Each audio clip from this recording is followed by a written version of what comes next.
¿Qué tal? Sean bienvenidos nuevamente a su podcast Nuensa, donde tenemos más temas de salud, entrenamiento y nutrición. En esta ocasión tenemos un tema bastante común. Creo que ahorita vamos a abordarlo un poquito más, pero antes de iniciar me gustaría darte las gracias, Rogelio, por brindarme tu tiempo y tu conocimiento para el tema que vamos a abordar. Pero antes de iniciar, ¿quién es Rogelio? ¿Cómo te gustaría que las personas que se den el tiempo de ver el podcast te conozcan? Un gusto, muchísimas gracias por el espacio, un placer estar en este podcast compartiendo temas de interés en el ámbito de salud.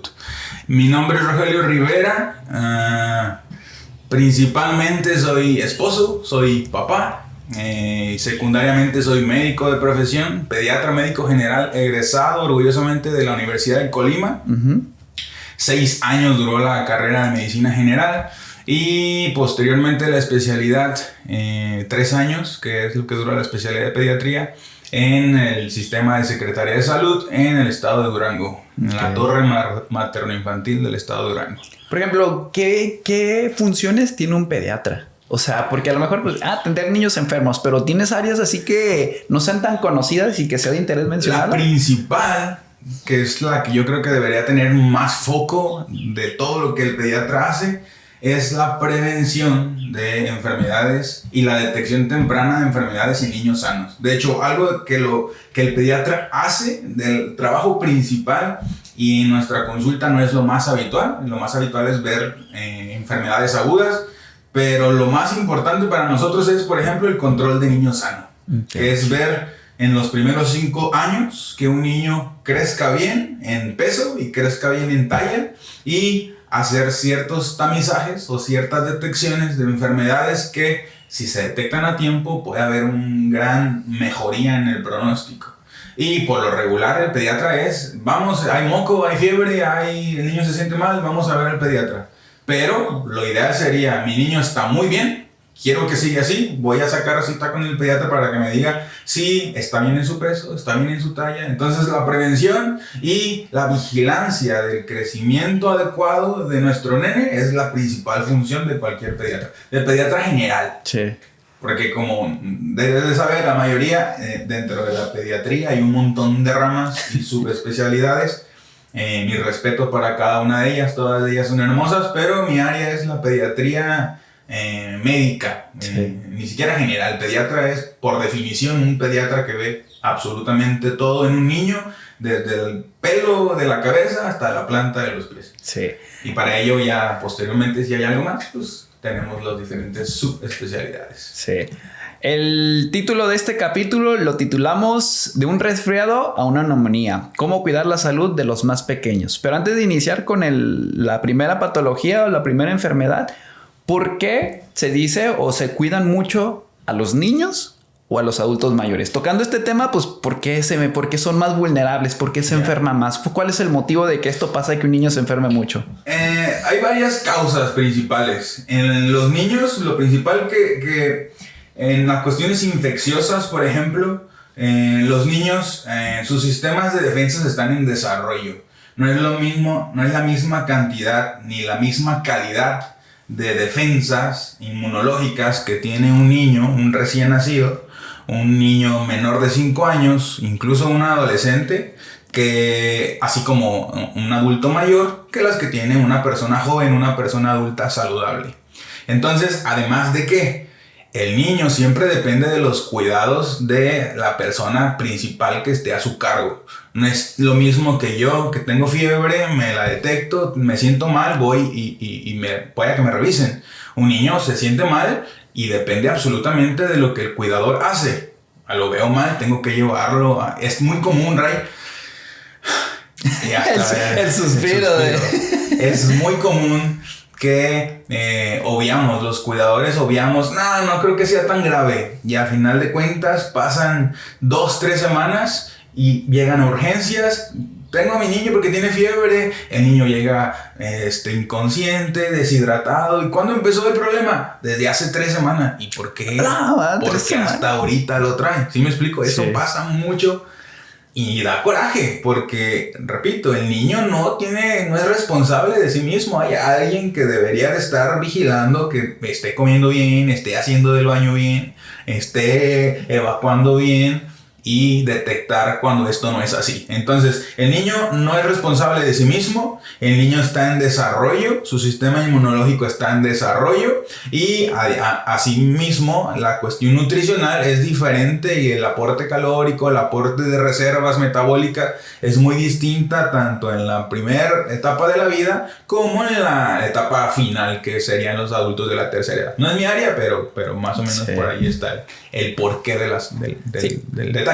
Vamos a decir que un niño cuando está en el vientre está en un ambiente inocuo, ¿no? Exacto. O sea, está limpio, está bien esterilizado todo y de repente nace y se empieza a afrontar con todos estos patógenos que tenemos, virus, bacterias y podemos ahí ramificar mucho. Entonces el cuerpo ya viene con ciertas defensas, pero empieza como que a madurarlas en este proceso, ¿no? Y es por eso que de niños nos podemos enfermar mucho. Sí, yo me enfermaba mucho de la panza, bien recuerdo, y ahorita es muy raro que me enferme de la panza. Entonces esa madurez, esas defensas que fui formando en mi niñez, pues a lo mejor ahorita me sirven como yo digo, tengo panza de perro de la calle, que casi ya no me enfermo, entonces pues no tengo También tiene mucho que ver que en la primera etapa de la vida son los primeros contactos, como bien dices tú, con estos bichos. Entonces hay muchas enfermedades que mientras más contacto haces con este bicho o el patógeno, más anticuerpos formas y entonces más no es lo mismo una primera infección por un virus, una bacteria, a que sea la segunda, tercera, cuarta, donde tu cuerpo ya conoce y hay anticuerpos y te defiendes de mejor manera.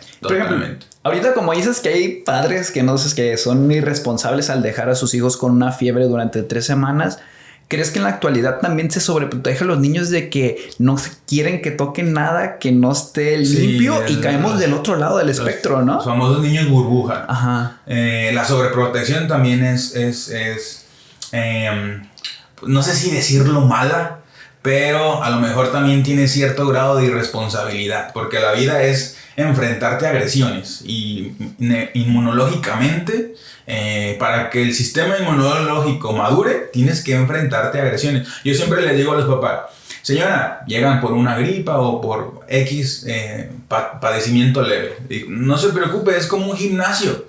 Esta primera infección va a hacer que su niño, que el sistema inmunológico lo conozca, el patógeno, el bicho, veamos qué tan bien se defiende el niño, si solamente queda en un moco, en una febrícula, o si se vuelve algo muy grave. Entonces podemos valorar qué tan bien está el sistema de defensa de nuestro nene. No es lo mismo que un bebé se acaba de enfermar y esa primera infección lo lleva a terminar hospitalizado, a que sea un niño que tuvo gripa, moco, 2-3 días, resolvió el cuadro, pues nos ayuda a ver que está defendiéndose bien, quizás se está cuidando bien, se hicieron cuidados bien. Entonces, la sobreprotección y evitar, de hecho hay una película muy, no me acuerdo el nombre de la película, pero es muy famosa, donde una mamá intenta guardar a su niña de todas las enfermedades y cuando se hace adulta se escapa porque se enamora de un chico y el chico le contagia gripa y la gripa le provoca una miocarditis. O sea, no debería pasar, pero es muy lógico, una cosa que te tuviste que haber expuesto desde muy temprana. No haces la memoria y se hace todo más grave. Sí. Entonces la sobreprotección como la falta de protección, o sea, todos los extremos son malos en la vida. Como la campana de Gauss, ¿no? O sea, tenemos los dos extremos, lo normal es estar en medio, donde está la punta más elevada y ahí mantenerlo, sí, ¿no? Tampoco voy que mi hijo se vaya al covidiario donde estaban llenos de COVID para que agarre el bicho, pues no se trata de eso. Pero pues tampoco no va a salir de casa, no lo voy a mandar a la escuela. No, es un equilibrio como todo en la vida. 2 puntos de extremos, ¿no? 2 puntos extremos, totalmente. Muy bien, pues vamos a empezar con las patologías que vamos a tocar. Vamos a empezar de la más quedita, creo yo, y vamos a terminar con las más alarmantes, ¿no? Claro. Entonces vamos a empezar con el resfriado común. Aquí, para hacer una breve introducción, más o menos tengo algunas estadísticas. Dice, más de la mitad de los niños se resfrían entre 1 y 3 veces al año. Los niños menores de 5 años pueden resfriarse entre 7 y 8 veces al año. Y en la etapa de educación primaria, los niños se resfrían entre 5 y 6 veces al año. Creo que es algo bastante común y si no te dan resfriado, ¿cómo? Pues no puedes decir que fuiste un niño, ¿no? Totalmente. Pero ahora sí, ya con esta breve introducción, ¿qué es y por qué se produce el resfriado común? Es una de las causas de motivos de consulta más comunes.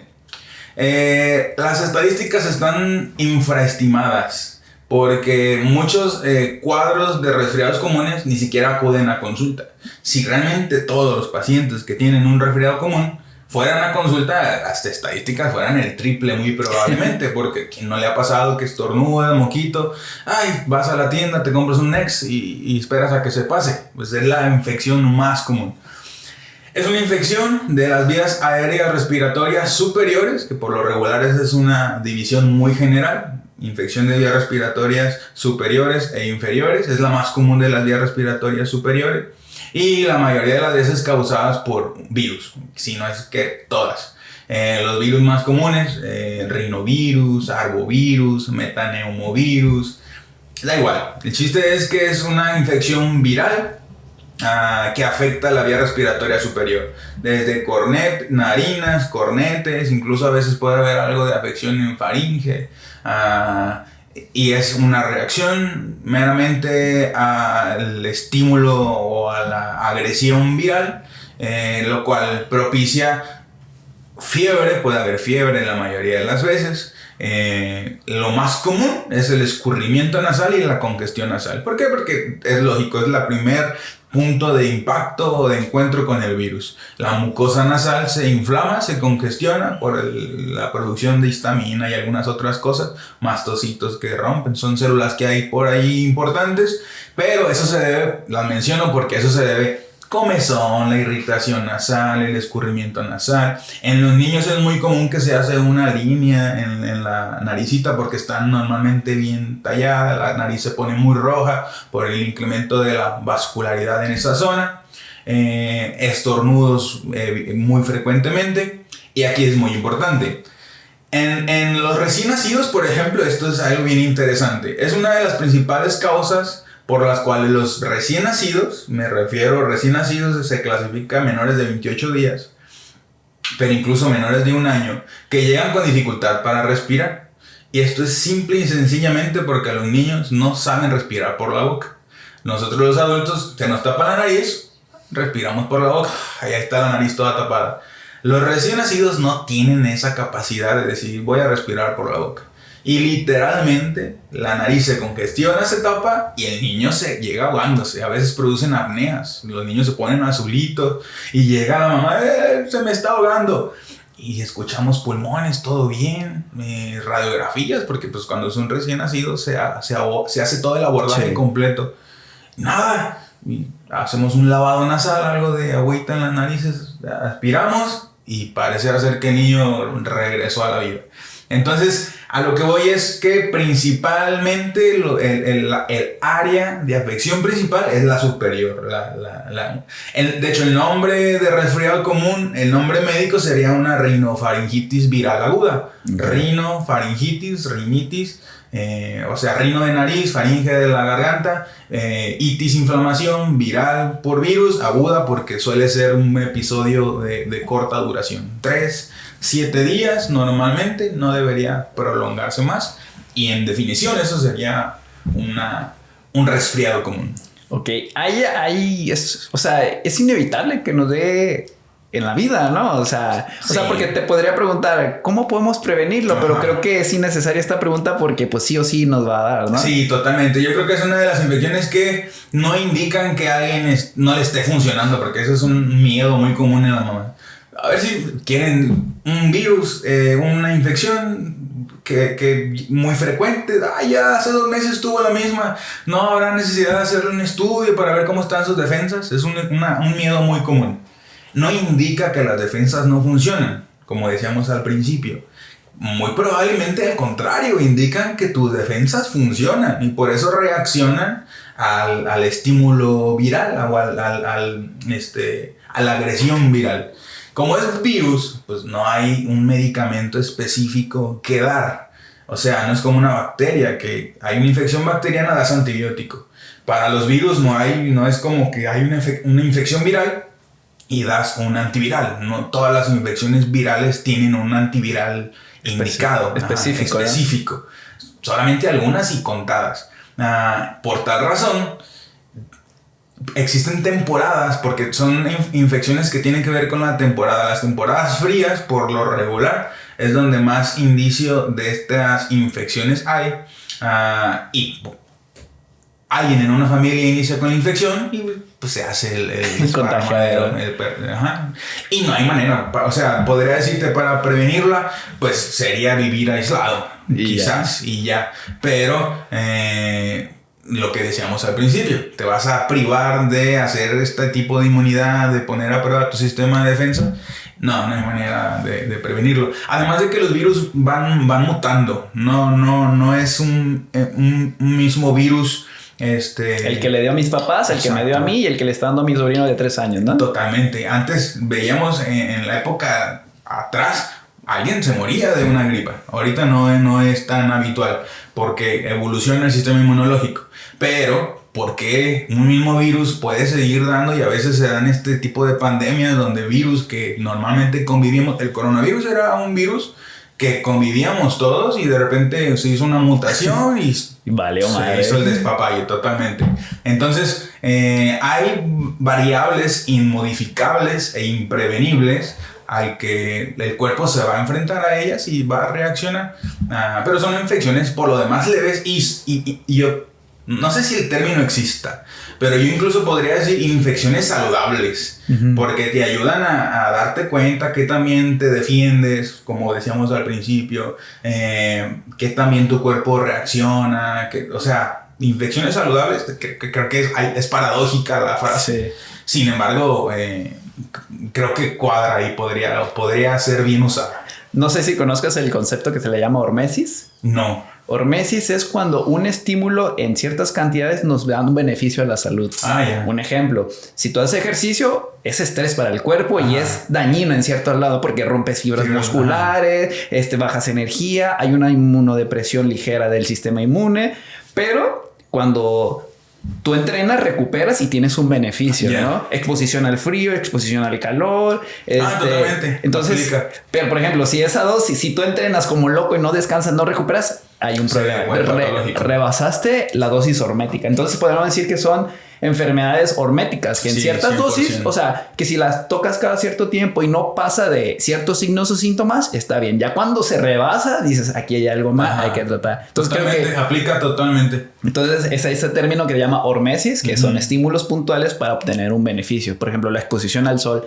10 minutos de brazos, 1 hora después de que salió el sol está bien, pero de 12 a 4 que te asolees todo el cuerpo sin protección, es otro pedo, ¿no? Sí. Entonces es lo que hace ese tipo. Totalmente. Entonces aplicaría este tipo de infecciones como estímulos horméticos. Muy bien. ¿Cómo pudiéramos tratar o qué recomendación? Yo tengo un hijo, tiene pues un resfriado común, no presenta escurrimiento nasal, tiene un poquito de fiebre. Si es importante llevarlo al pediatra y llevar un proceso, o hasta cuándo sí sería como que aquí ya no hay algo normal.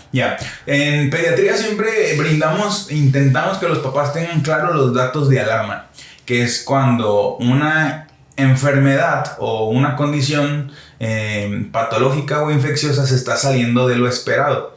Entonces, un resfriado común, realmente el tratamiento es sintomático, no es etiológico, no va hacia el agente causal, sino va hacia los síntomas que genera. Es curioso porque justamente antes de entrar me llegó el mensaje de una mamá que me decía: doctor, tengo mi bebé de 1 año, le estoy dando pecho y yo empecé con gripa hace 3 días. El día de hoy vi que mi bebé tenía moquito.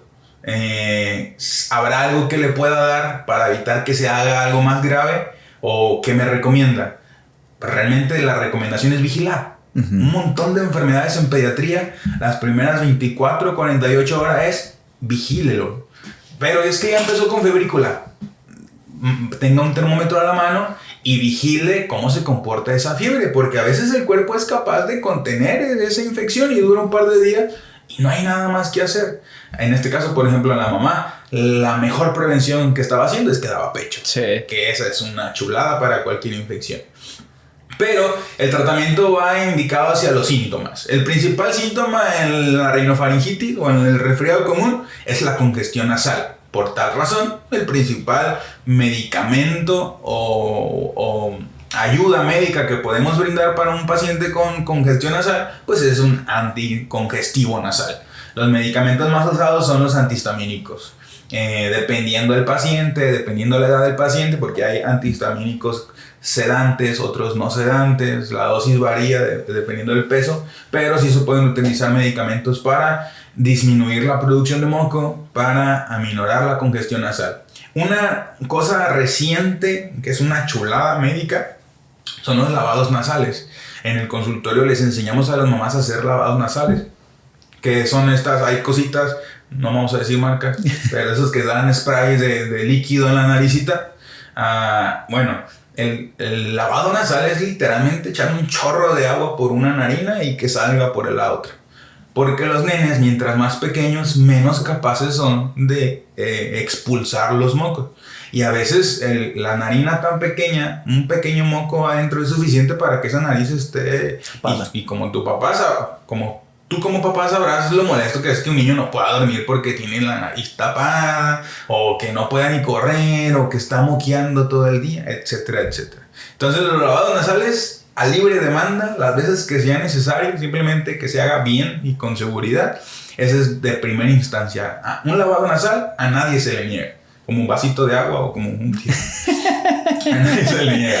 Y de ahí en más, la cuestión medicamentosa. Ya los medicamentos sí tienes que ver, jamás nunca voy a recomendar la automedicación, pero hay medicamentos que se pueden utilizar.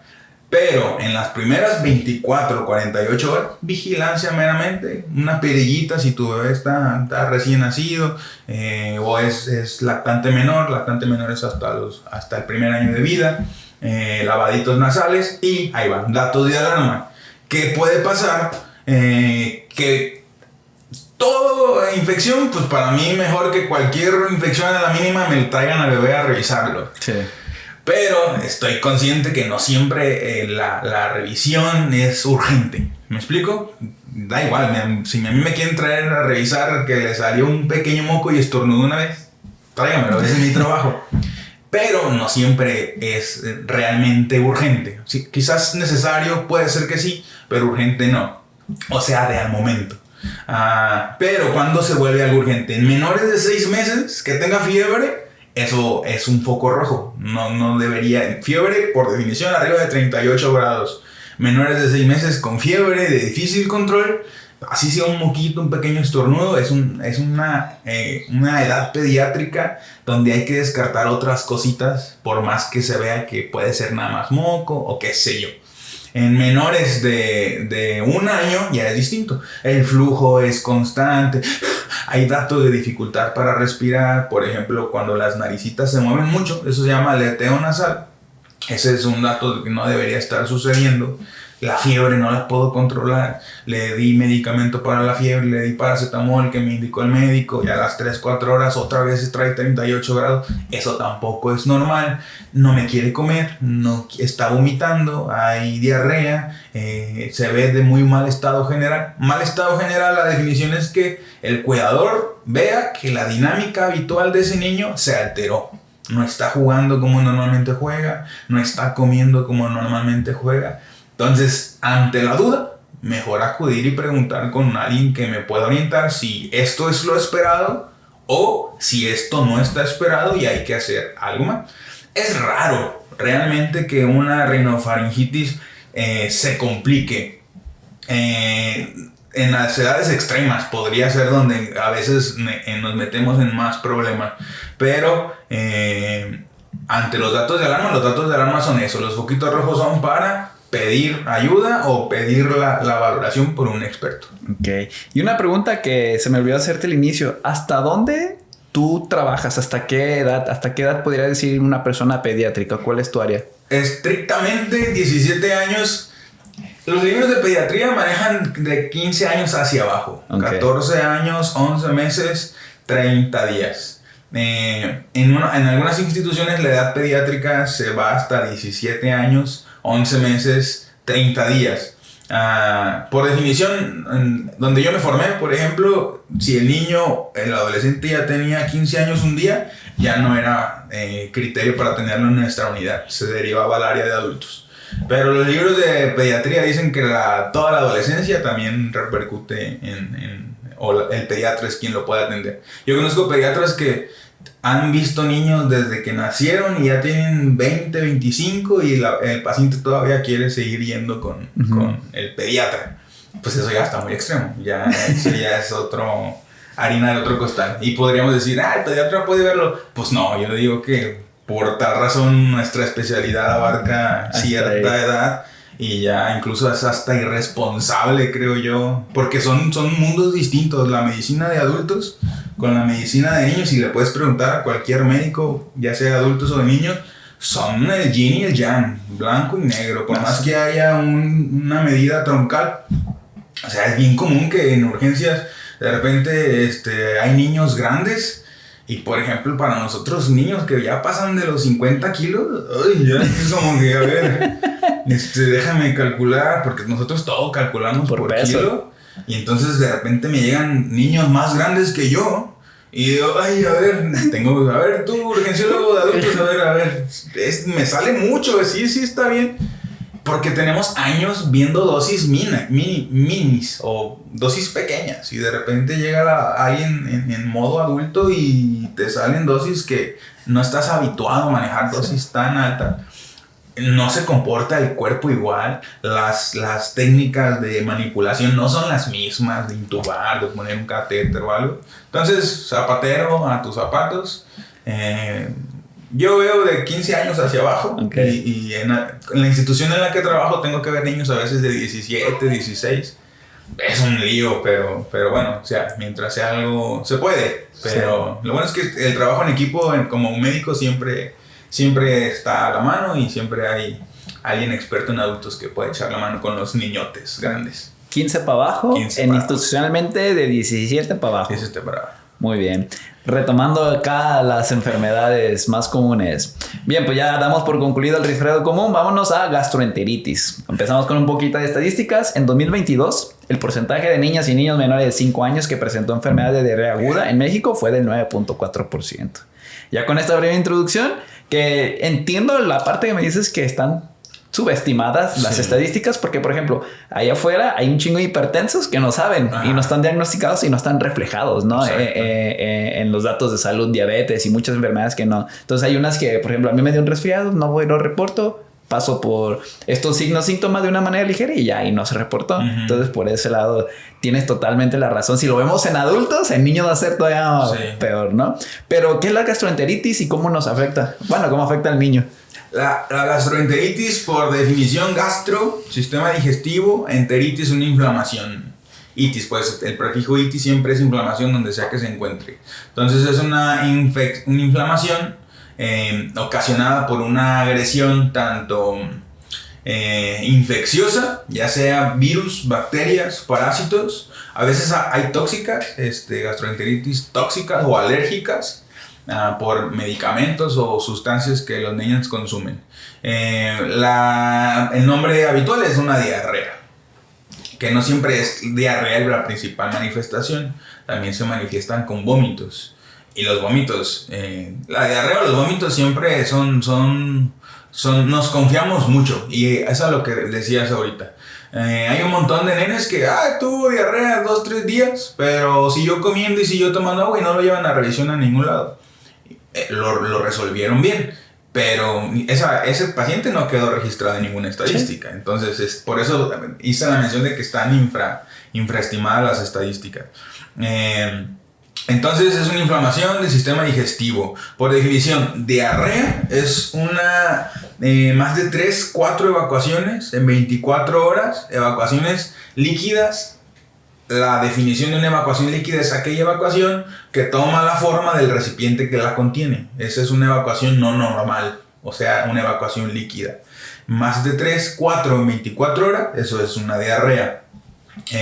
Originada por inflamación de la mucosa intestinal, lo cual hace que los líquidos y las sustancias que hay a nivel digestivo no se puedan absorber y tienden a expulsarse. Entonces, la principal causa es viral, en el 90% de las veces. La segunda causa es bacteriana. Esas son las que nos llaman mucho la atención.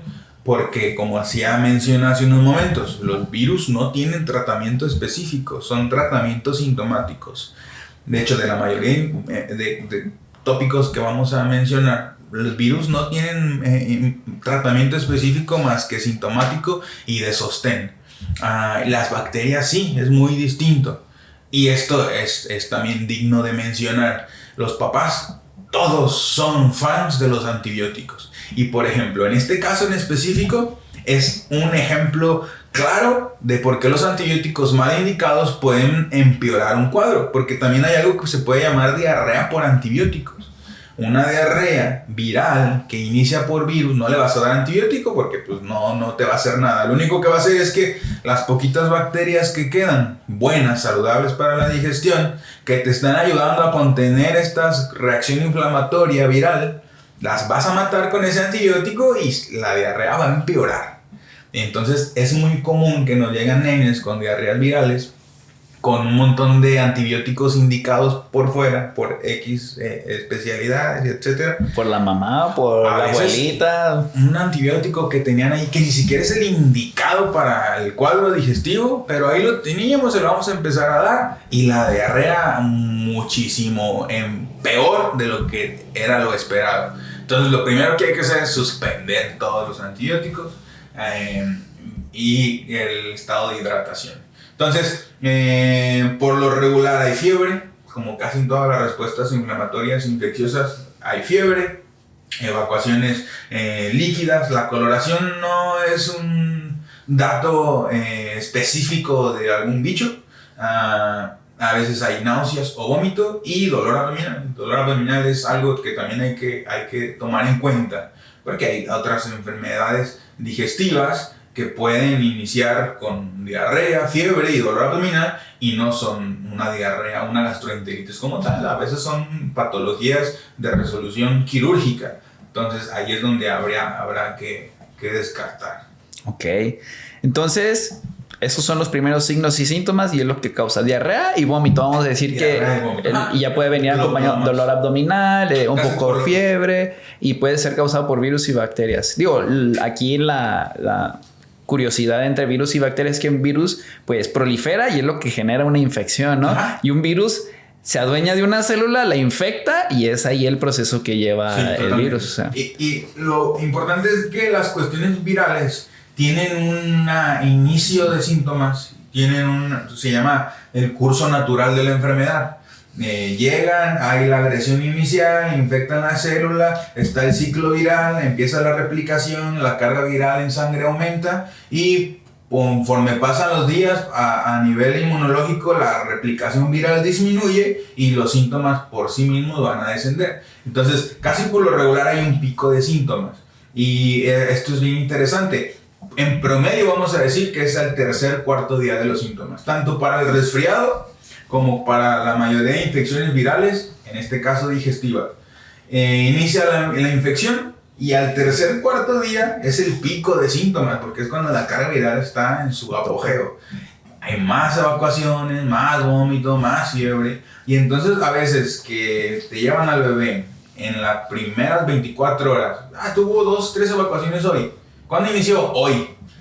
Pues señora, es viral y muy probablemente mañana y pasado va a continuar. Y es bien común que al otro día continúe con síntomas. No, el doctor no me lo curó. Pues no hay que curar. O sea, el cuerpo está respondiendo como se espera que responda.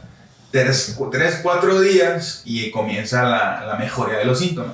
Muy distinto que lleguen contigo en el día 3, 4, ya lo hiciste. 3, 4, señora, ¿cuándo empezó? Hace 3, 4 días. Bueno, ya va a empezar a mejorar, hay que dar este tipo de medicamentos o tratarlo así y eso es lo esperado. Lo más relevante son los vómitos. Los vómitos en los niños repercuten mucho, deshidratan muy rápido. No es lo mismo que el niño tenga 3, 4 evacuaciones en 1 o 2 horas a que tenga 3, 4 vómitos. Porque incluso hasta hacen hipoglucemias, el azúcar baja en sangre, ahí se acarrean desequilibrios hidroelectrolíticos, sodio, se baja el potasio, un montón. Y los niños son pura agua. Sí. O sea, se afectan demasiado. Y es bien evidente cuando llegan todos bien deshidratados, ojos hundidos, lengua seca, lloran sin lágrimas. La piel, hay un dato que se llama lienzo húmedo, que agarras la piel y se queda como si fuera un trapo húmedo y se queda el pellizco ahí marcado. Y les pones algo de líquido, rápido, suero, por donde se pueda, unas cuantas horas y el niño, pasan las horas y el niño ya está jugando, ya quiere comer. Sí. O sea, la deshidratación impacta bastante. De hecho, es la causa de mortalidad en las diarreas, que los niños se deshidratan. Sí. Eso lleva a choque hipovolémico y por eso es el punto. Estaba leyendo hace algunos días que estaba checando las estadísticas, que es la segunda a nivel mundial, según la OMS, la segunda causa de muerte a nivel en pediátricos. Y no debería ser, pero en países de bajos recursos, pues cómo hidratas a alguien, sí, o cómo das el medicamento adecuado. Pero bueno. Entonces se tiene que valorar ahí y procurar hidratar al niño de la mejor manera posible. Es la piedra angular del tratamiento. Sí, cuando hay siempre, o sea, siempre, hasta un adulto, si trae diarrea, hidrátate bien, güey, porque no estás absorbiendo tus líquidos como debe ser. Y ahí se desencadenan todas las complicaciones. Y son complicaciones severas. Una diarrea con un estado de deshidratación importante, acabas en lesión renal. La lesión renal puede quedarse en una insuficiencia renal crónica, descompensación cardiovascular. Lo más temido pues, es la cuestión de la cuestión renal, y es por lo que los niños llegan hipotensos, en llenado capilar, lo rosita de las uñas blancas, pálidas, extremidades frías, o sea, un choque hipovolémico. Y un choque hipovolémico en un bebé pues es algo que te va a meter en apuros como tratante, y la vida siempre está en riesgo. Sí. Entonces es una enfermedad que generalmente produce diarrea, vómitos, puede haber otros síntomas como dolor abdominal o dolor de panza, fiebre. Sí. Puede ser causado por virus o bacterias. Muy importante detectar qué es lo que lo está causando, nunca automedicarse, sea cual sea, ir a un especialista 100%. Para que reciba el tratamiento adecuado, ¿no? En dado caso de ya tú como médico valoras lo que sea, se busca atacar la infección o atacar los signos y síntomas para que pues, no la pase tan mal y estar bien hidratado. Y punto, sí. Es lo que podemos ver de la gastroenteritis o diarrea. Totalmente. ¿Sí? Datos de alarma, ahí podríamos mencionar. Porque lo importante a considerar en una diarrea es que sea bacteriana. Entonces, los datos de alarma para una bacteria es que el dolor abdominal sea muy intenso, que la fiebre no remita y que las evacuaciones estén acompañadas de moco o sangre. Toda diarrea que esté acompañada de moco o sangre, hay que ir a urgencias. Eso no es lo habitual. Una diarrea blandita, amarilla, verde, café, líquida, el niño fiebre pero sigue tomando líquidos, podemos estarlo vigilando. Pero el niño no toma líquidos, hay vómito, las evacuaciones moco y sangre y la fiebre no se quita, probablemente sea un factor bacteriano y va a ocupar antibióticos, mínimo hidratación, y es un nene que debería estar valorado en un área por un médico específicamente, y a lo mejor se va a ganar sus horas de observación en un servicio de urgencia. Ok, muy bien. Damos por concluido la gastroenteritis. Vamos por faringoamigdalitis. ¿Sí la dije bien? Sí. Porque luego parecen trabalenguas. Entonces yo trato de dividir las palabras en dos, y te diste cuenta, para que no me trabe. Bien, estadísticas en México. En México, entre el 30 y el 40% de la faringitis en niños son bacterianas, que es algo de lo que hablamos. Ahora sí, ¿qué es? ¿Qué lo provoca? ¿Signos, síntomas? El nombre viene muy común, relacionado con la primera que vimos, que es la rinofaringitis. La faringoamigdalitis, igual, es una inflamación de la faringe y las amígdalas. Las amígdalas son estas cosas que no todo el mundo se le ven, son como dos bolitas que se ven al fondo de la garganta. Son parte del tejido linfoide. El tejido linfoide es un tejido que produce células y anticuerpos que nos ayudan a defender, etcétera, etcétera. Entonces, son muy susceptibles a ser infectadas. La principal causa es viral también. Virus sincitial, rinovirus, adenovirus, etcétera. Pero el problema principal de estas es cuando se vuelven bacterianas. Es la principal causa por la que te llevan a un nene casi exigiéndote que les des el antibiótico. No toda faringoamigdalitis es digna de antibiótico. Hay criterios para sospechar cuando una faringoamigdalitis es de etiología bacteriana. No es la más común, pero sí hay un medicamento muy específico que ataca al bicho que lo ocasiona principalmente. Entonces, definición es inflamación de las amígdalas. Dolor es el principal síntoma. Dolor tanto para hablar como para deglutir. O sea, odinofagia o disfagia. Fiebre, la mayoría de las veces se acompaña de fiebre. Cuando es viral, la fiebre no es tan difícil de controlar, ni siquiera tan intensa. Cuando es bacteriana, la fiebre es muy intensa. Fácil de controlar, pero muy intensa. Cuando es viral, la tos es muy frecuente, es más común. Y este es algo muy distintivo. En la bacteria, cuando es de causa bacteriana, la tos por lo regular está ausente. Hay mucho dolor, hay fiebre y no hay tos. Entonces, la principal causa por la que un niño con faringoamigdalitis lo llevan a consulta es por la tos y por la secreción, la flema, el esputo, la secreción. Por lo regular, cuando hay tos y secreciones, las bacterias no es la principal protagonista. Cuando no hay tos, duele mucho la garganta, el nene ni siquiera quiere pasar. Es bien común que no nos dicen que duele, pero dejan de comer, porque los nenes son muy instintivos. Me duele, pues no paso comida. Mejor nada más quiero pecho o líquido. Y no me quiere comer desde ayer, pues probablemente le duele. Entonces, y si no hay tos, fiebre y dolor, abres, metes una batelenguas, haces la lengua hacia algún lado y ahí está la respuesta del cuadro, que por lo regular siempre están muy rojas. O sea, los datos de inflamación: rubor, calor, edema y dolor.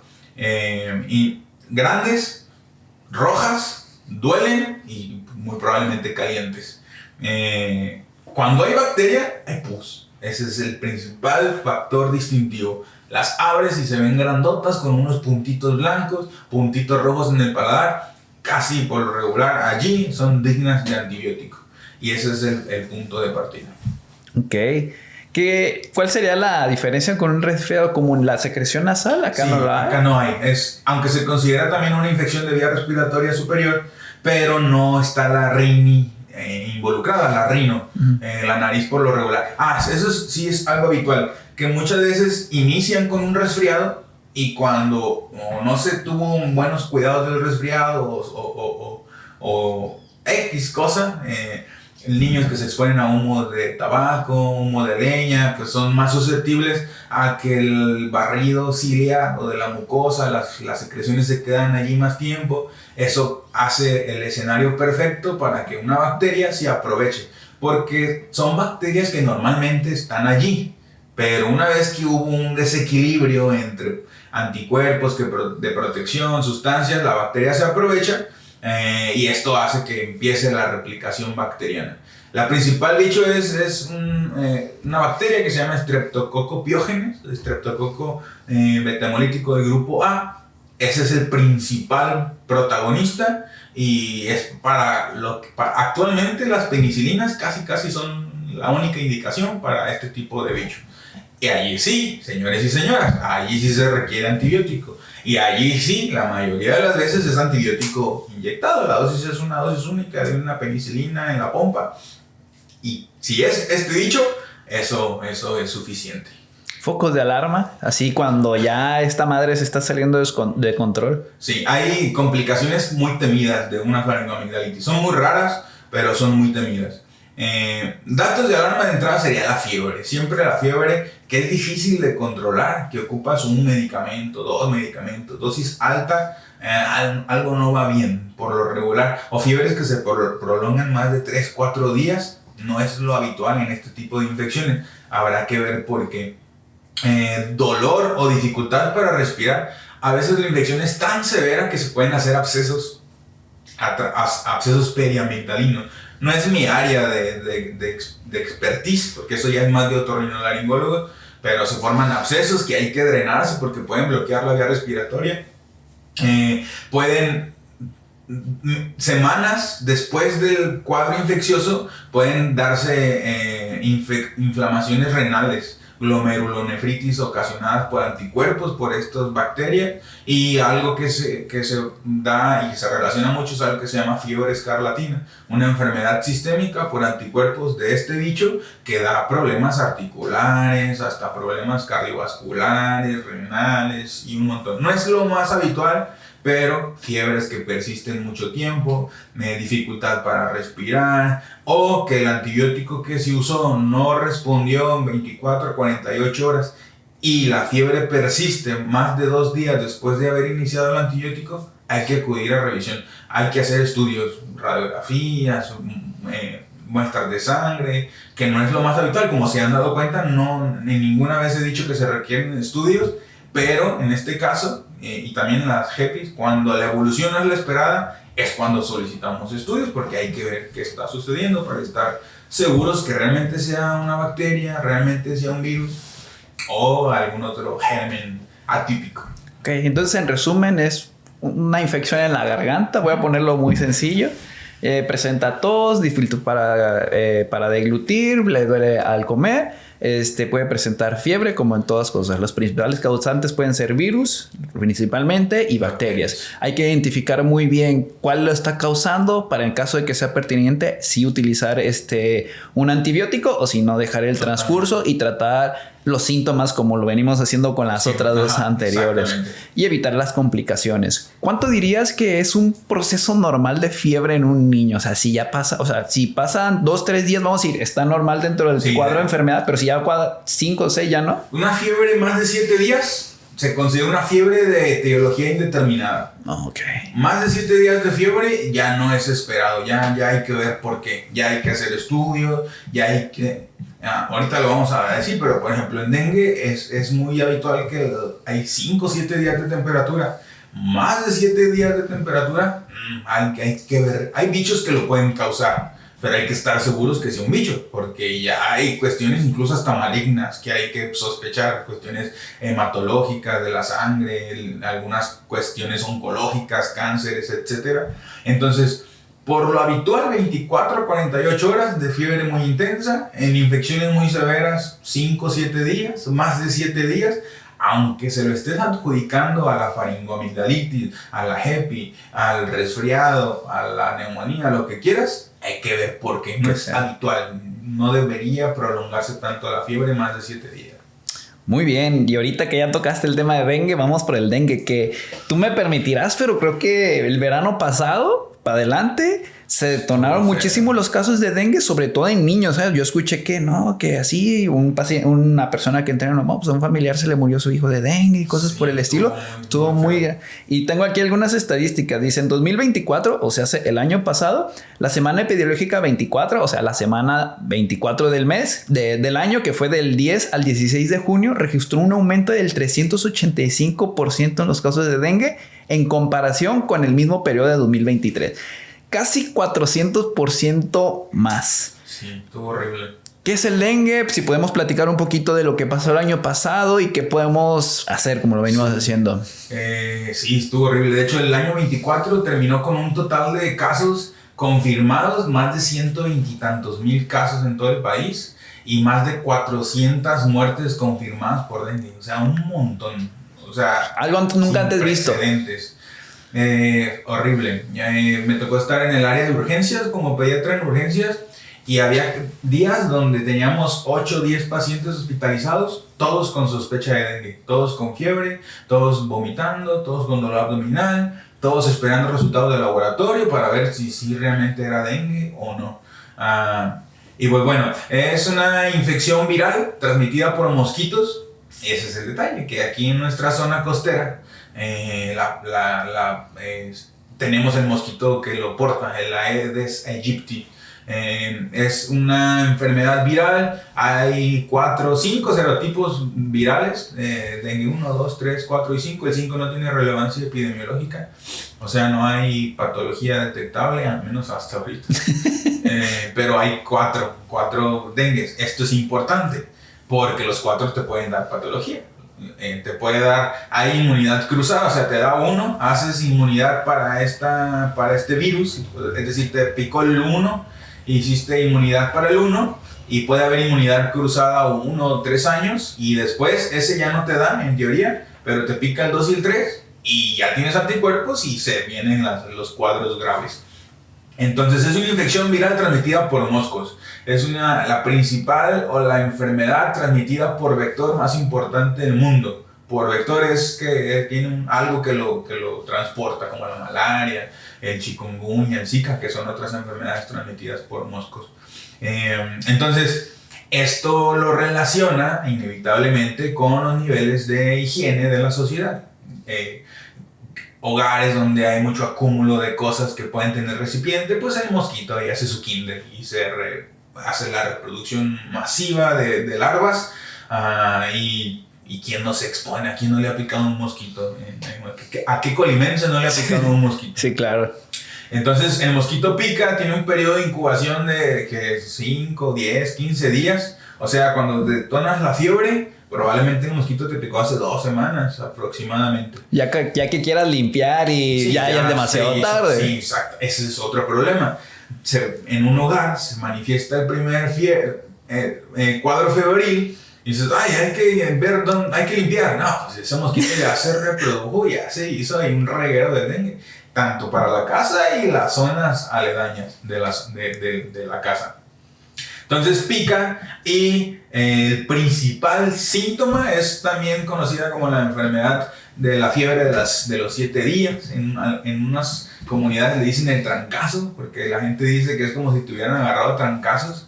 La fiebre es el principal síntoma. La definición epidemiológica, si mal no recuerdo, es todo paciente que represente fiebre más o dolor de cabeza, o dolor retroocular, o dolor de músculos, o dolor de articulaciones, y que haya estado en menos de 14 días en una zona donde haya dengue. Pues aquí en Colima, todos. Todo el que tenía fiebre con dolor de cabeza era caso sospechoso de dengue hasta demostrar lo contrario. Entonces, es poco común, era poco común que se complicaran tanto. Era raro ver, quizás en adultos, complicaciones adultos con enfermedades crónico-degenerativas ya de cajón, pero en niños era sumamente raro. Y no tengo ni siquiera encontré la cifra específica de cuántos niños, porque en la epidemiología lo manejan en casos totales. Pero hubo varios niños que fallecieron por dengue en el año pasado. Y esto es sumamente preocupante y grave. Ahí en la unidad donde yo trabajo tuvimos 3, 4 casos de menores de 14, 13 años que se nos fueron. O sea, como hay depresión de plaquetas, las plaquetas es lo que evita que alguien se desangre.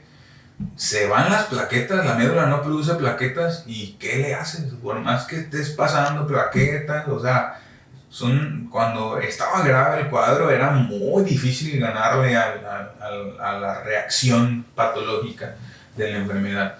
Entonces la definición es fiebre más uno de los siguientes, 2 o 3 de los siguientes.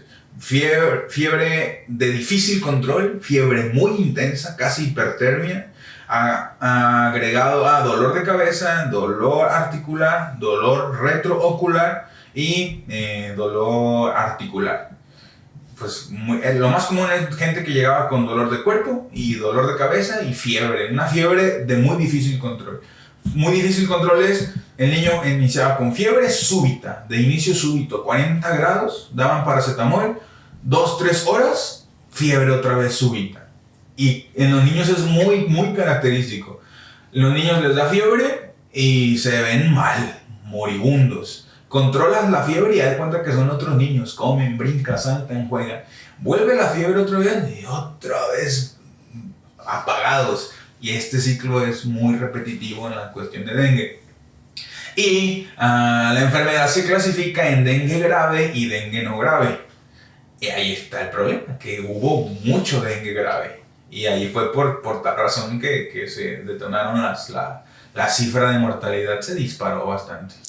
¿Se podría decir que hubo un colapso hospitalario por esas enfermedades, ¿no? O sea, ni siquiera sé en qué institución trabajo para no pero sí, fuimos sobrepasados. Hubo algunos hospitales aquí en Colima donde tenían zonas de dengue exclusivas.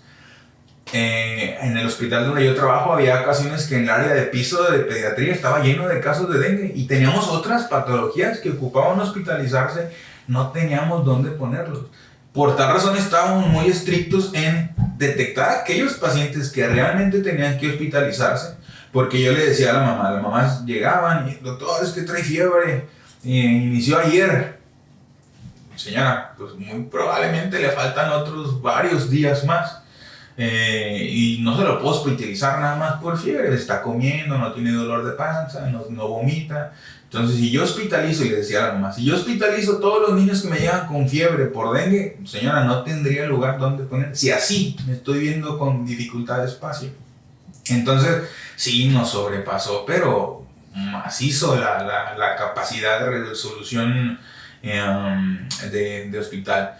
Y la cifra está infraestimada. Sí, claro. Hay un montón de pacientes que nada más al principio solamente se tomaban muestras confirmatorias de los que se quedaban hospitalizados.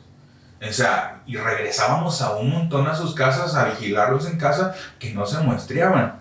O sea, esa cifra muy probablemente está mínimo al doble de casos que hubo. Sí. Pero sí, estuvo muy intenso. Sí, o sea, lo que siempre se busca es que la cantidad de enfermos no rebase la capacidad hospitalaria, y eso es lo que se buscaba en la pandemia del COVID, que creo que muchas personas lo confundieron. Es, no vamos a salir para que no nos dé y no morirnos. No, es para que se vayan enfermando poco a poco, sí, puedan tener una buena atención y que no te mueras porque no te pudieron atender. Y creo que se malentendió y muchos dicen, no salgo para que no me dé y no morirme. No sales para no saturar, porque los hospitales podían llegar a colapsar, que lo hicieron, y que si te dé, tú tengas una cama disponible para que tú puedas tener un tratamiento adecuado. ¿Puedes morir como cualquier enferma? Pues sí, como gente que lo hubo en el dengue, pues o sea, gente que tuvo un tratamiento adecuado y no pudo salir avante. Entonces creo que a veces se confunde esta parte, y es la importancia de tener un buen filtro, sobre todo en estas situaciones o emergencias sanitarias que se ven rebasadas las instituciones por su capacidad, ¿no? Sí, sobremanera. ¿Se sabe por qué empezó a darle así tan cabrón a los niños, Ana? Pues, ¿una mutación o qué? No. Tiene que ver específicamente, por decirte una causa en específico, no la sé. Pero volvemos a lo que mencionábamos al principio. ¿Por qué las edades extremos son las más susceptibles? El problema fue que en años previos no teníamos tanta replicación del virus como la hubo en esta temporada. ¿A qué se debe? No tengo ni idea, pero era abrumador. Y de esto hubo varios nenes que previamente sanos, colapsaban. Ahora, en años previos sí hubo fallecimientos en niños, pero como es porcentaje, eran 30,000 casos, ponle tú al año, pues obviamente esperabas 1 o 2 fallecimientos. En este caso, en 120,000, pues obviamente el porcentaje por lógica se eleva y llegamos hasta los 400 en total. Niños, no sé cuánto habrá sido, pero igual. El problema principal, por ejemplo, yendo de lleno a la enfermedad, se clasifica en dengue grave y dengue no grave. Y del dengue no grave lo clasificas en sin datos de alarma o con datos de alarma. Y ahí está el problema. Los datos de alarma más importantes, incluso eran dignos de quedarse hospitalizados, es cuando los niños llegaban vomitando, los niños llegaban con dolor abdominal porque el hígado se inflama y eso ocasionaba falla hepática irremediable, o con las plaquetas en una cifra de riesgo abajo de 50,000, ponle, es una cifra de una trombocitopenia grave y es de riesgo, alto riesgo de sangrado por causas aparentes. Entonces el problema fue que teníamos muchos dengues con datos de alarma. Todos estos tenían que hospitalizarse para vigilarlos. Y los pacientes que nos llegaron a fallecer presentaron falla hepática. El hígado claudica, la respuesta inmunológica del antígeno del virus atacando a la célula tiene predominio hacia el hepatocito y el hepatocito reventaba, había falla hepática. A esto le agregas que niños con 1,000 plaquetas, lo esperado, lo normal es de 150,000 hacia arriba. Teníamos niños con 1,000 plaquetas.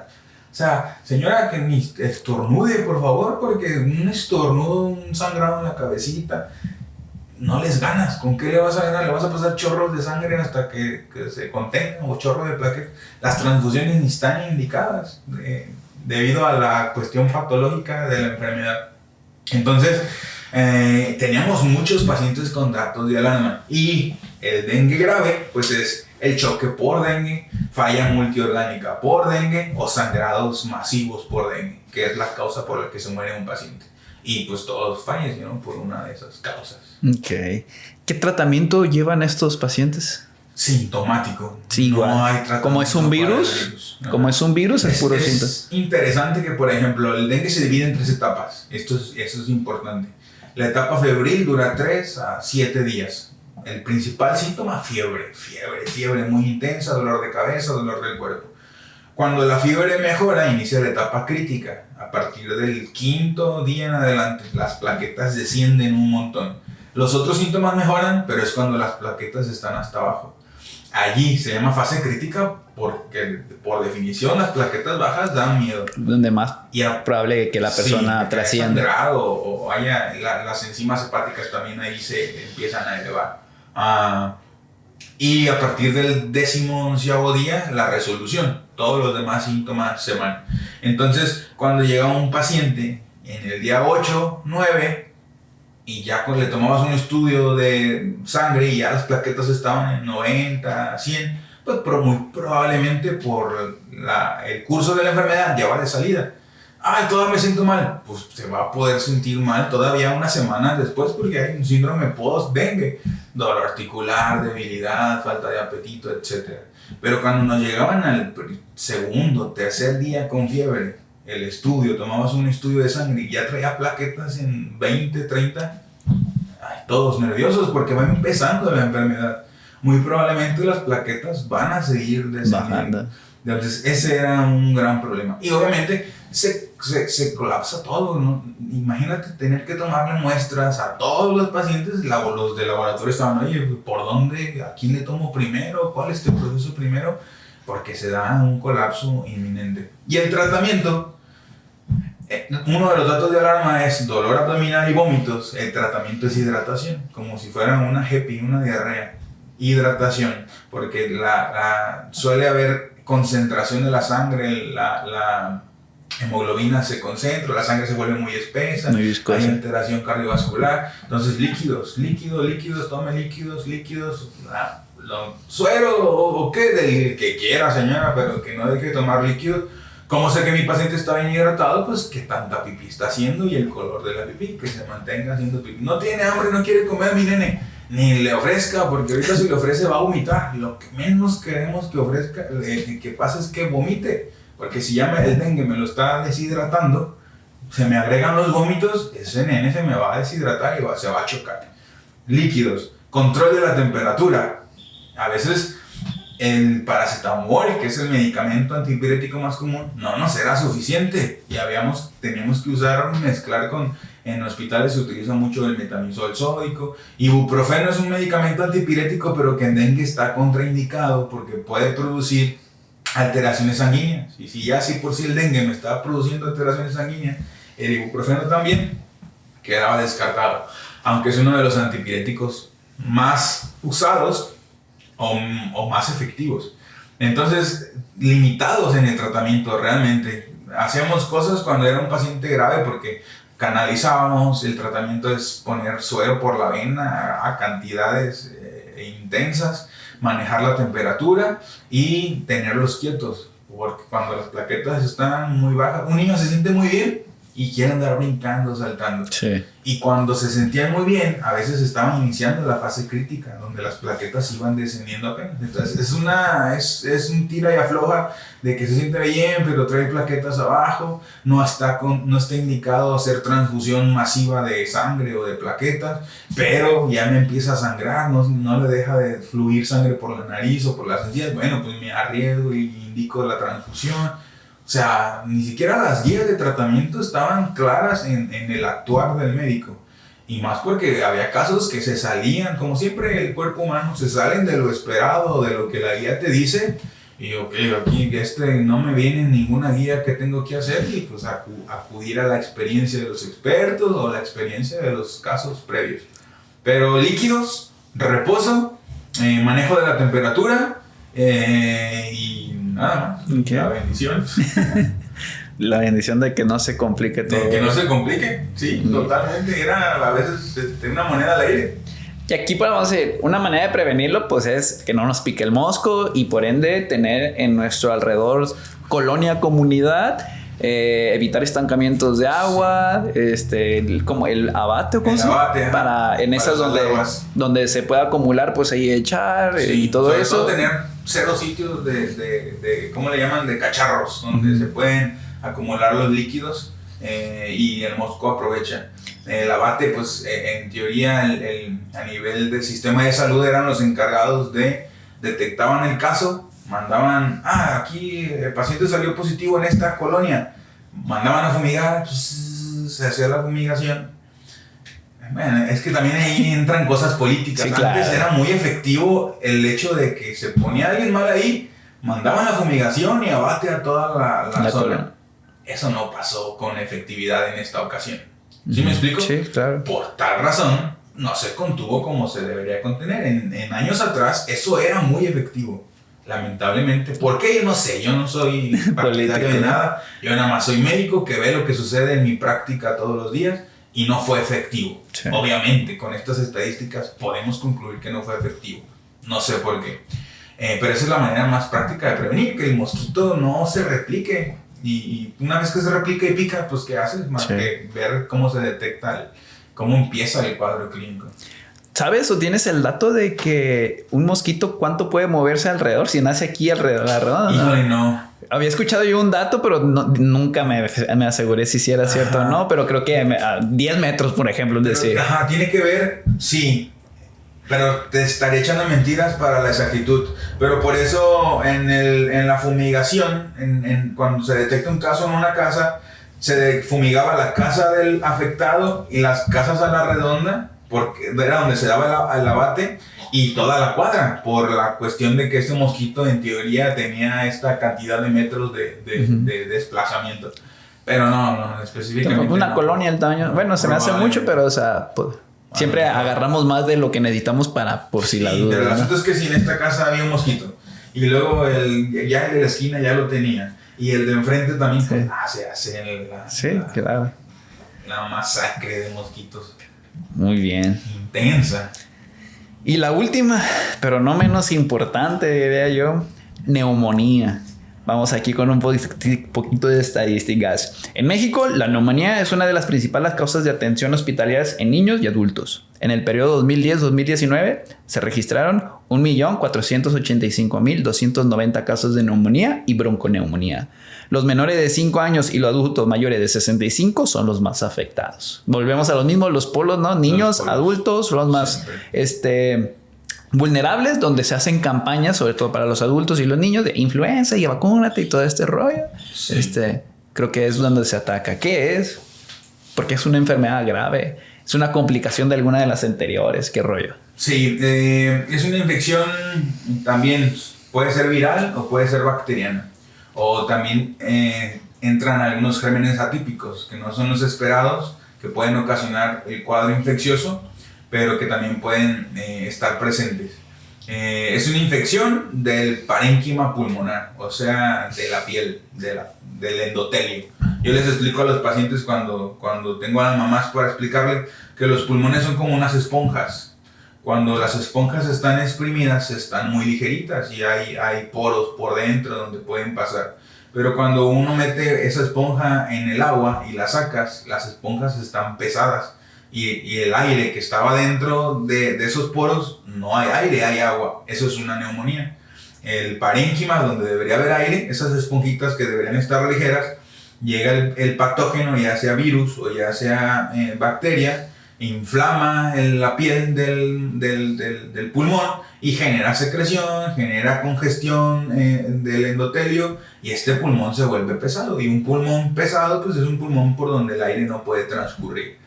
Y pues lamentablemente, bueno, no lamentablemente, pero ocupamos el pulmón para poder vivir. Y a veces, para compensar el trabajo de un pulmón herido, pues utilizamos reserva muscular, otros músculos que nos ayudan a respirar de mejor manera, reservas metabólicas, que los nenes no la tienen. Hay una de las principales causas por las que se nos complican es que los niños se cansan muy rápido. Un adulto fuerte pues puede compensar.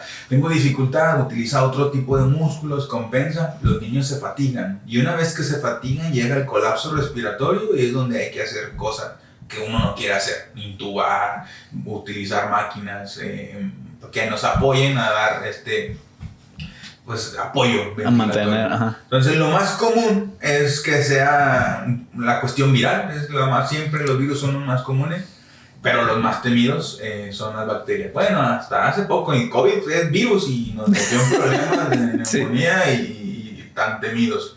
Pero hay otros virus actualmente que nos pueden dar problemas pulmonares, por ejemplo el virus influenza. Es una patología viral que puede ocasionar neumonías en los nenes y tiene tratamiento específico. Es uno de los virus que sí tiene tratamiento específico. El Tamiflu, el oseltamivir es un medicamento que cuando es influenza es la solución, es la piedra angular del tratamiento. Pero de ahí en más pues hay virus sincitial respiratorio, parainfluenza, metaneumovirus, un montón de virus más. Y en las bacterias, pues ahí se nos pone más complicado porque las principales complicaciones de una neumonía vienen desarrolladas por neumonías bacterianas. Las neumonías bacterianas igual tienen su tratamiento específico, pero pueden también tener serias complicaciones. El cuadro es un nene con fiebre y datos de dificultad respiratoria. El dato patognomónico o el dato específico de dificultad para respirar en los nenes es el incremento de la frecuencia respiratoria. Taquipnea. Okay. Para compensar empiezan a respirar muy rápido, hay fiebre y a la exploración física se agregan otras cositas. Pones el estetoscopio y se escuchan ruidos anormales. Normalmente se escucha cómo entra y sale el aire y en este caso se escucha la presencia de moco adentro de los alvéolos. Y hay ruidos característicos, estertores, crépitos, que es como si agarraras tu cabello y lo pusieras cerca de tu oído. Esto no se debe de escuchar. Y obviamente, mientras más proporción del pulmón esté afectado, más dificultad para respirar. Y eso, por definición, esa es una infección del parénquima, ya sea ocasionado del parénquima a la piel del pulmón por virus o por una bacteria.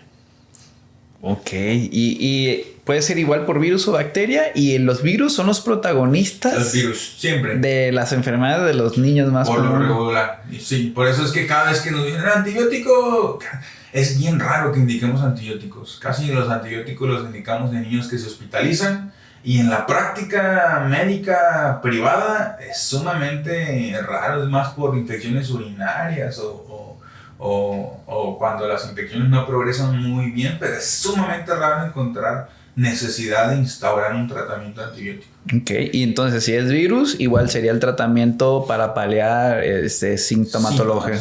Ajá, estaba leyendo, ayer tenía un caso ahí en piso de una nena con una neumonía bacteriana complicada, hizo derrame pleural líquido dentro de la pleura por la inflamación, bien ocupado todo el pulmón, o sea, grave. Y decía que casi del 50 al 80% de todas las neumonías bacterianas van a ocupar hospitalización en los menores de 5 años. O sea, es una cifra abrumadora. Hay neumonías que se pueden tratar como antibiótico, como si fuera una faringo o un resfriado, sí, siempre y cuando no haya dificultad para respirar y el nene tenga buen estado de nutrición, buen estado general, se esté hidratando y comiendo adecuadamente. Pero por lo regular casi siempre se hospitalizan. Y por lo regular ahí sí se requieren de estudios de laboratorio, porque los estudios de laboratorio sí nos dan muchísima información de si se trata de un virus o una bacteria. Podrían cursar con el mismo cuadro clínico, un virus y una bacteria, y no darte cuenta hasta que tomas la radiografía y ves la imagen, ya sea virus o bacteria, tienen imágenes muy características en la radiografía, o tomar estudios de laboratorio y ver si es Cuando los leucocitos suben mucho, por ejemplo, pensamos en bacterias. Si los leucocitos están muy a la baja, casi por lo regular podemos pensar en una causa viral. Entonces ves a la nena con fiebre, con dificultad respiratoria, la imagen no se ve muy clara, pero tomas los laboratorios y dices, ok, hay predominio de tal tipo de células, muy probablemente una bacteria, y todo nene que llega con necesidad de oxígeno para respirar es un nene que se hospitaliza, no se puede mandar a casa. Y si trae datos de dificultad respiratoria, pues mucho más. Si es un nene que inicia con tos, inicia ruidos raros, pero no desatura, come bien, se ve de buen estado general, puedes dar un antibiótico vía oral y vigilarlo por fuera. Pero sí, casi por lo regular hay esta distinción entre virus y bacterias. Dices que los pulmones se llenan de flemas, ¿no? Sí, también las pueden expulsar, o sea, es común de que tosen y tengan que expulsar. Sí, flema. pero mientras más profundas, pues más difícil. Sí, claro. Pero por lo regular siempre están produciendo, sacan y tosen y se escuchan toses muy, muy feas. Pero el problema es que sale la secreción de la vía respiratoria de calibre amplio de los bronquios. Pero la que está más profunda, pues es secreción que se queda ahí y no hay manera de sacarla y es la que ocasiona el problema, la consolidación o el área de congestión pulmonar. Y sí nos lleva tiempo resolverlas, porque por lo regular son esquemas de antibiótico muy largos y además de que ocupan el aporte de oxígeno durante mucho tiempo.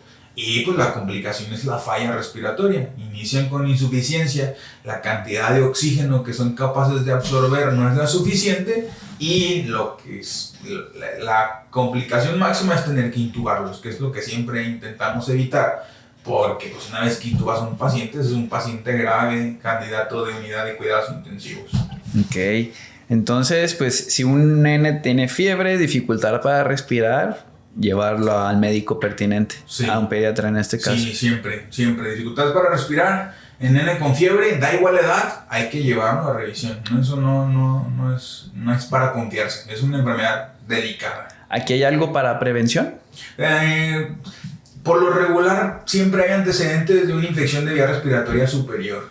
Inician con un resfriado, una faringo, pero realmente la prevención es evitar que un nene se exponga a, por ejemplo, un nene pequeño, que se exponga a algún adulto con fiebre, con dificultad para respirar.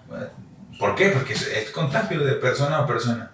Pero realmente algo para prevenir que el cuadro se vuelva grave no existe. Es realmente cómo el cuerpo responde a la agresión de este patógeno. Y la pronta detección. Ahí sí implica detectarlo pronto para dar un tratamiento adecuado. Si es que es antibiótico, darlo pronto. Como te decía al principio, a veces nos pasa que lleva así una semana. Pues ya el pulmón está totalmente colapsado y hay que intubar y hay que a ver qué haces. Porque ya llegó tarde y es cuando se complican y fallecen. Lamentablemente los niños también se mueren y a veces se mueren por culpa a veces casi siempre por culpa no de ellos. Ok, y ya hablando de la prevención, 3 recomendaciones para prevenir o tratar estas enfermedades pediátricas. ¿Qué 3 recomendaciones con las que te gustaría que se quedaran los padres de los niños que vayan a ver este video? Pues en primer lugar creo yo vigilar y estar al cuidado del estado nutricional de mi paciente. Todo nene con problemas nutricionales, ya sea obesidad o desnutrición, es un nene que va a tener más posibilidades de complicarse cualquier infección. Evitar exposición a cuestiones ambientales. El tabaco es el principal enemigo de todas estas infecciones respiratorias. Evitar exposición, ya sea por ¿cómo le llaman? Fumador secundario, pasivo o hasta terciario, cuando el papá fuma lejos y llega a casa con la misma ropa, eso también afecta. Caray, esa no me la sabía. Totalmente, afecta y hasta el aliento cuando se acerca es un fumador terciario y también suele tener complicaciones para nuestros nenes. Y la pronta detección de datos de alarma. Cualquier cosa que yo vea que no va como me dicen o como espero que vaya, acudir a revisión con algún experto lo más pronto posible. Un buen estado nutricional, una buena nutrición, no exponérselo a contaminantes. Ajá. En este caso, pues el más común sería el cigarro. Ajá. Y en dado caso de que esté enfermo y no vaya transcurriendo como mi pediatra me está valorando, llevarlo. Total. O sea, muy bien, creo que bastante interesante. Sí. ¿Tienes redes sociales? Sí, ¿Dónde? En Instagram y en Facebook, Dr. Josué Rivera Pediatra. En Facebook y en Instagram, Dr. Josué Rivera Pediatra. Tu consultorio, número de teléfono para quien te quiera contactar, quiera que ahí le ayudes con sus chiquitos. Gusto. Mi número es 312-155-3072, directamente conmigo. Y mi consultorio, bueno, ahí más bien porque puedo verlos en diferentes lugares. Ok. Muy bien, puede ser que los veas en tu consultorio privado, ir a su casa, ya dependiendo lo que sea más pertinente. ¿Algo que quieras agregar? No, muchísimas gracias por el espacio. Siempre es un gusto compartir ideas, compartir información y es algo de retroalimentación y pues sobre todo para todo en pro de la salud de nuestros nenes. Mira, se me hizo muy interesante que cerraras con esto de que el estado nutricional de los niños es bastante importante. Digo, es mi área no me gusta tanto la nutrición clínica en general, por ende la pediátrica, pero, o sea, todos caemos en lo mismo. Un estado nutricional adecuado va a prevenir muchas de las mayores enfermedades. O sea, hablo con oncólogos, es muy importante. Si la persona llega bien nutrida, pues la va a pasar mejor. A que si llega con obesidad o llegas desnutrido, pues ni se diga. Y todo cardiovascularmente, renalmente, todo tiene que ver con una buena. Y fíjate, sin tocar enfermedades directamente ligadas a la nutrición, tú lo estás diciendo que es muy importante, ¿no? Entonces, lo que ya sabemos todos, pero que muchas veces no hacemos, está ahí. Entonces, Rogelio, muchas gracias por tu tiempo. Muchas gracias por colaborar conmigo. Un gusto conocerte. Es la primera vez que nos vemos y pues aquí estamos para todo gusto. Subsecuentes capítulos. Otro tema que podamos trabajar. Me parece perfecto. ¿Vale? Muchísimas gracias. Y nos vemos hasta la próxima. Hasta luego.